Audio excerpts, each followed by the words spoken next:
Hello, it is Dr. Askkrystalracquel and I am back again with a video for today. I hope you all are doing amazingly. Please like, comment, and subscribe to my channel. You can also send me an email at askkrystalracquel@gmail.com if you have any questions that you would love to see me answer on video. So I do have a topic for today. This topic was actually sent in. It is regarding following the crowd. So it is so important for us to be able to take a stand when there are things that are going on around us. It doesn't matter how many people are for something. Let me adjust the camera briefly or a little bit. It doesn't matter how many people are for something. You might be the only person who is standing up against something. That is okay. It does not mean that because everyone believes one way, that you believing another way is incorrect. A lot of times what's going on in our society is everyone is following one another. Everyone is seeing, oh, like especially when you're younger, people are a lot more impressionable. Everyone is looking at a certain group of people and thinking to themselves, okay, well, if so-and-so is doing this, the cool crowd or these people that I value in my life, if they're doing this, then it must be correct or it must be for me. And that is not the case.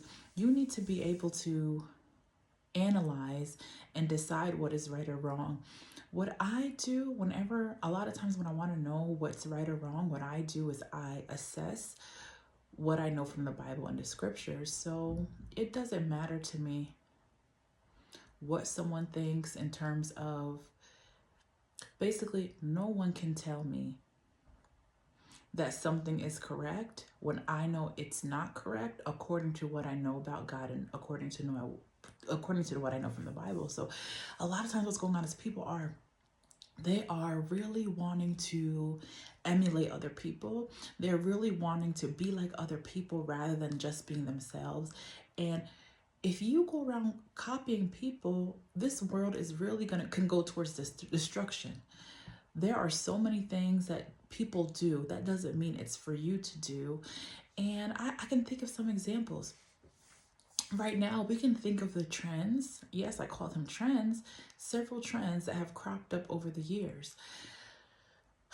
So let me start first with the one that came to mind first. BBLs, that came to mind first. The next one that came to mind is veneers. The third one is breast implants. So breast implants have been around a lot longer. And I think you're supposed to get them redone every 10 years. And that, I don't know, like it's one thing if you had breast cancer and you had to have a mastectomy and you feel uncomfortable, women typically have two breasts. Yeah. And then another one that a lot of us can understand is if someone has humongous breasts and they're causing them back pain. Knowing how the body works, some of us might say, you know what, honestly, that person probably really just needs to do some more back exercises, and that will probably remove some of the weight on their lower back. And I can say that because I'm somebody who has a very large breasts as well.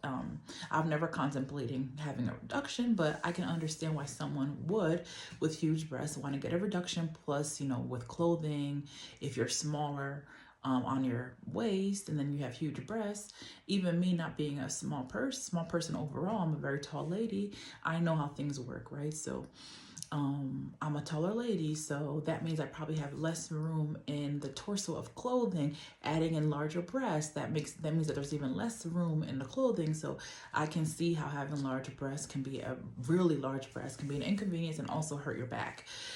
So, but then, there's other things now. People are putting, I would say, foreign objects. Correct me if I'm wrong. I know things have changed right now. It's more saline, and I know that there's been other substances that were put into the breast, but I don't know if that potentially causes an issue when someone wants to breastfeed. So I know sometimes people, they end up doing it after they've already had all their children. So it's just things like that with people being dissatisfied. And I can understand, I'm somebody who has really large breasts, so maybe I can't relate to somebody who really doesn't have much, but it all stems from, first people watching other people, right? So ladies might look at other ladies and say, oh, okay, this lady has large breasts. Okay, these men are looking at her. Maybe I wish I was like that as well.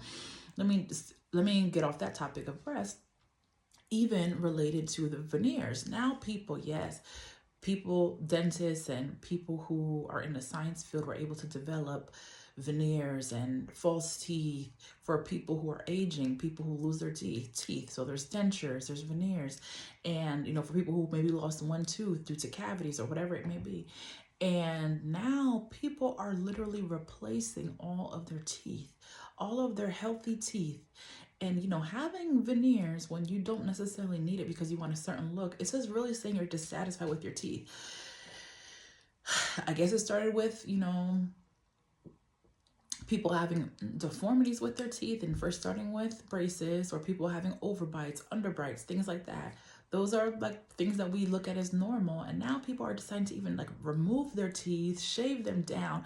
And I'm thinking to myself, this is like a newer thing. So when they're 90, what are their teeth going to look like underneath? Because that bacteria, there's bacteria that can grow beneath that. So just be careful. Don't just follow what everyone's doing. Like, there's people I've spoken to who have considered getting veneers, or that I've seen, and their teeth are perfectly fine. It's just strange. Everyone wants to look alike. Not everybody, and everyone is unique, And then back to the BBL situation. No, like that to me, it's looked at as like crazy in my mind, but I can imagine maybe breast implants back then were looked at as crazy. Now it's kind of accepted, but it's like, when you think about it, people are really going under the knife. And I've heard, I think I came across, I think it was B. Simone. I don't watch her, but I think I just saw her clip where she mentioned that was one of the most dangerous surgeries because they can hit arteries or veins that are in your buttocks.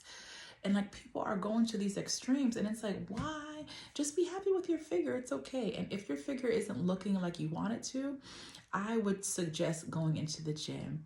I spent some time in Brazil years back, and those people in the town that I stayed, they were very active and they went to the gym a lot. When I was there, I conformed to what they were doing, and I just for health purposes, and my body shaped well by the time I left. And they all, I'm sure, don't have a certain tone figure prior to exercising. So